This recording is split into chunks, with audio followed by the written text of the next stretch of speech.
ہاں جی ظاہر سی بات ہے اس میں وائرنگ کا جو کام ہوتا ہے. ناظرین وائرنگ میں یہ دیکھیں کہ نیگیٹو اور پازیٹیو کا خیال رکھنا بہت ضروری ہے. تو یہ پھر آپ اس کے ذریعے پتہ چلتا ہے آپ کو؟ جی بالکل, جو الیکٹریشین ہے ان کے پاس جو ٹیسٹر ہوتا ہے وہ جلتا ہے, اس کے اندر بلب ہوتا ہے. جی جی بالکل. یہ میں چونکہ مجھے دکھائی نہیں دیتا, میں نے خود کے لیے یہ ساؤنڈ والا بنایا ہے تاکہ میں اس کام کو بآسانی کر سکوں. تو یہ ساؤنڈ کیسے پھر اس میں مطلب بنتا ہے؟ یہ جی جی یہ ساؤنڈ آتا ہے, اس سے میں اندازہ لگا سکتا ہوں بیٹری میں کرنٹ موجود ہے, اور یہ اس میں سے بیٹری کے دونوں سائڈوں میں سے نیگیٹو کون ہے اور پازیٹیو کون سی ہے. اچھا, تو ساؤنڈ کس سائڈ سے آتا ہے؟ پازیٹیو سائڈ سے یہ ساؤنڈ آ رہا ہے, یہ پازیٹیو کا سائن موجود ہے. یہ بالکل یہ پلس کا سائن جو ہے موجود ہے, اور اس سائڈ سے ساؤنڈ آتا ہے. جی تو آپ کو پتہ چل جاتا ہے کہ یہ پازیٹیو سائڈ ہے. جی بالکل بالکل, میں اس کو ایسے الٹا لگاؤں گا نیگیٹو کی طرف تو یہ ساؤنڈ نہیں کرے گا. تو یہ دیکھیں کہ جب انجن وغیرہ کھولنا پڑتا ہے تو تب کے اوزار بھی اور پھر تمام چیزیں جو ہے وہ انجن کھولنے کے بعد پھر وہ کیسے بند کرتے ہیں؟ جی الحمدللہ, اللہ پاک میری مدد کرتے ہیں. اچھا, تو بآسانی کام ہو جاتا ہے. جی انشاءاللہ. تو آپ کے کوئی شاگرد وغیرہ بھی ہیں؟ جی بالکل موجود ہیں, تقریباً 4-5. اچھا, 4-5 شاگرد بھی موجود ہیں. تو وہ بھی مطلب کام وغیرہ میں ہاتھ بٹواتے رہتے ہیں؟ نہیں, جو وہ پہلے جو کچھ سیکھ کے چلے گئے ہیں, جن میں سے 2 اپنی دکان چلا رہے ہیں. اچھا, ان کی اپنی بھی دکانیں بن گئی ہیں؟ جی بالکل. کیا بات ہے. تو اچھا یہ بتائیے گا کہ آپ یہ کام وغیرہ جو کر رہے ہیں اس میں آپ کو اوزار کا بھی پتہ چل جاتا ہے, تمام چیزیں اس میں جو ہے وہ ایزیلی آپ پتہ چل جاتی ہیں. تو یہ بتائیے گا کہ آپ دیکھیں کہ اس کام میں کوئی ایسا کام جس میں آپ کو محسوس ہو, فیلنگ ہو, دکھ ہوتا ہو کہ یار کاش میری آنکھیں میرے پاس ہوتی؟ جی الیکٹریشین کے کام میں کچھ کام ایسے ہیں جس میں الیکٹرانکس کی طرح جو وہ کام کرنا پڑتا ہے, تو وہ میں نہیں کر سکتا. تو اس میں مجھے جو ہے نا وہ بہت زیادہ مشکل پیش آتی ہے.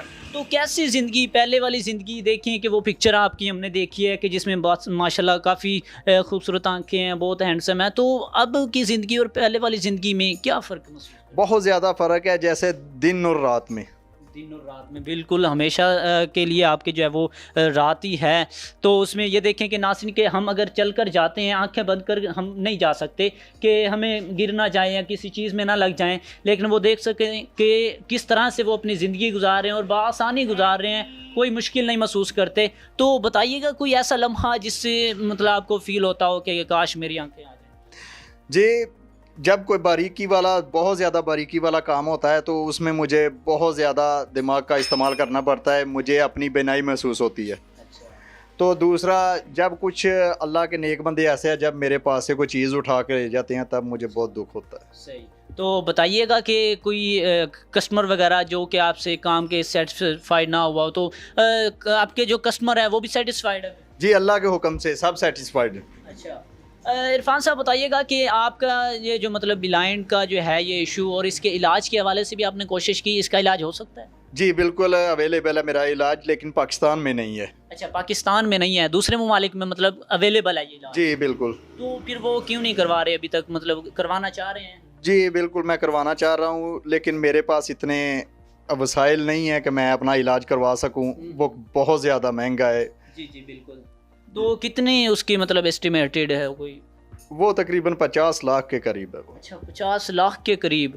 تو آپ نے پھر کوئی گورنمنٹ کی طرف سے یا کوئی اس طرح کی کوئی اپلائی کیا تاکہ آپ کا علاج ہو سکے؟ جی اس سے پہلے بھی میں نے گورنمنٹ کے آگے اور اپنے جو میرے بھائی مہیر حضرات ہیں ان کے آگے بھی اپیل کی ہے, اور اب پھر بھی میں کرتا ہوں ان کے آگے, اپنے جو بھائی مہیر حضرات ہیں یا حکومت پاکستان ہے ان کے آگے میں دوبارہ سے اپیل کرتا ہوں کہ خدا را میری مدد کرو تاکہ میں اس دنیا کو دوبارہ سے دیکھ سکوں.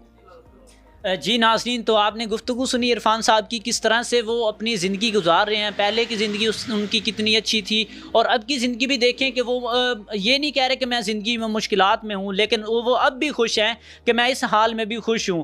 تو دیکھیں کہ ناظرین کس طرح سے وہ اپنا کام جو ہے وہ بآسانی کر لیتے ہیں, کس طرح سے انہوں نے اوزار کا بتایا اور خود بھی انہوں نے اوزار بنایا ہے تاکہ مجھے اس طرح کے معاملات جو ہے وہ پلس اور مائنس کا پتہ چل سکے. اور دیکھیں کہ بہت سی مشکلات کا سامنا بھی ہوتا ہے, لیکن پھر بھی وہ محسوس نہیں کرتے, اپنی زندگی کو ہے وہ خوشحالی میں گزار رہے ہیں. ناظرین ان کی خواہش ہے کہ میری آنکھیں جو ہے وہ مجھے واپس مل جائیں تو اس کے لیے جو ہے وہ ایکسپینس جو ہے وہ بہت بھاری جو ہے اخراجات ہیں کہ تقریباً ان کا علاج 50 لاکھ کے قریب ہے، اور دیکھیں کہ وہ علاج بھی دوسرے ملک میں ہے، اور آپ اندازہ لگا سکتے ہیں کہ ایک غریب آدمی وہ اتنے اخراجات اور اتنا بڑا علاج کیسے کروا سکتا ہے۔ ناظرین جو بھی لوگ دیکھ رہے ہیں ان سے گزارش ہے ان کی کہ ان کی جو ہیلپ کر سکتے ہیں وہ آپ ان سے کریں۔ جی ناظرین، تو آپ کیا کہنا چاہتے ہیں اس بارے میں کمنٹس میں اپنی رائے ضرور دیجیے گا، اور اسی کے ساتھ شکیل چشتی کو دیجیے اجازت اور دیکھتے رہیے ڈیجیٹل پاکستان۔